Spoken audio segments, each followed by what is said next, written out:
Morning, sir. Yeah, morning. Can you give a brief outline about the case this morning, about the deceased who died in the police custody? Well, today the High Court delivered its judgment with regards to the civil suit brought about by the family and the wife of the deceased. And the court found that the police had been liable for causing the death of ChandranPerumal in this case. But this all came into being when he was alleged a kidnapper, am I right? Yeah, that was the alleged offence that the police were investigating.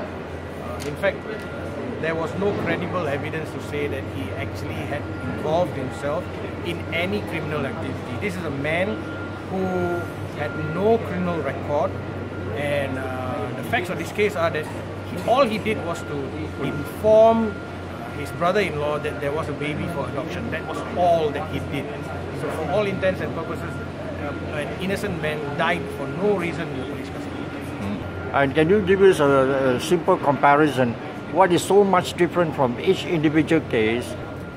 Those have been arrested or suspect died in the custody of the police. No, one, as I said before, the striking difference about this case is that here you have a man who has got no criminal record. In fact, I would go on to say that this could have happened to any one of us, which brings home the point that no one should die in police custody. I think that's the bottom line.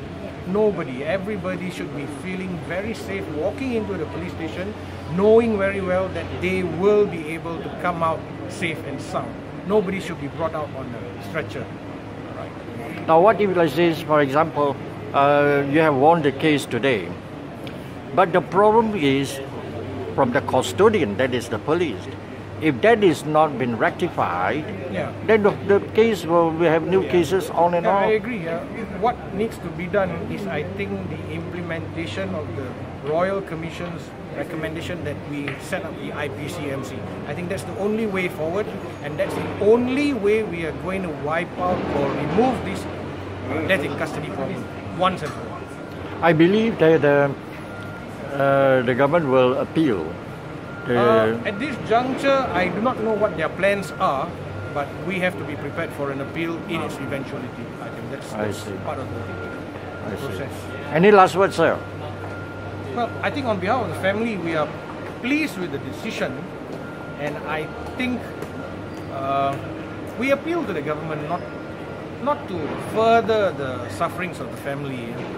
Let it rest, let the matter rest, we acknowledge their right to appeal the decision of the High Court today, but I'm making this appeal on behalf of the family. Let the matter rest. Let them have some semblance of some normal life from now on. No matter how much money that the courts award us, ultimately, it still will not bring back the poor man's life. For life, forever, the children will never grow up to know who the father was. And that's a very sad thing.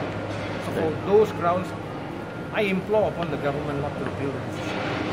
Thank you, sir.